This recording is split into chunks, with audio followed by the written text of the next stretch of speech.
Laure, c'est notre première petite fille. Elle a une petite sœur qui est arrivée un petit peu plus tard. Mais c'était notre premier enfant, elle était très attendue, bien entendu, et on était ravis de l'accueillir. C'est une petite fille qui a quand même marché un peu plus tard que la moyenne, mais pas beaucoup plus tard. Il y en a d'autres, des enfants qui marchent vers 19-20 mois. En revanche, 6 mois après ses premiers pas, elle ne courait pas. Donc moi, je me suis dit, il y a un souci, ma gamine, elle n'est pas comme les autres, il faut qu'on voit la pédiatre. Le terme de leucodystrophie n'a pas été évoqué immédiatement. Il est arrivé plus tard, avec une forme qui était pour les médecins atypique, puisque Laure continuait toujours de progresser, alors que dans le cas d'une leucodystrophie, l'enfant ne progresse pas. Personne ne savait vraiment comment elle allait évoluer, comment se manifesterait la pathologie.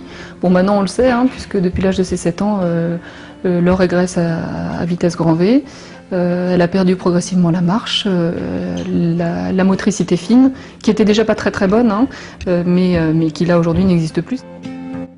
L'association ELA nous a permis d'être en contact avec des professeurs spécialisés dans ces leucodystrophies, parce que ce ne sont pas des maladies que les médecins côtoient au quotidien. Ça reste pour eux quelque chose d'évoqué, mais pas de connu. ELA a le souci de faire avancer la recherche et de venir en aide aux familles. Et depuis 2010, grâce à la recherche financée par l'association ELA, on a permis de découvrir un nouveau traitement, thérapie génique, donc qui est actuellement expérimental, qui a été testé chez 4 enfants qui pour l'instant se portent bien, et on a réussi à stopper la maladie grâce à ce nouveau traitement thérapie génique. Au-delà du fait qu'on sensibilise la population au handicap, parce que c'est pas forcément quelque chose de vécu par tous, et heureusement, on collecte surtout des fonds qui apportent du soutien, du financement à la recherche, mais aussi de l'aide aux familles.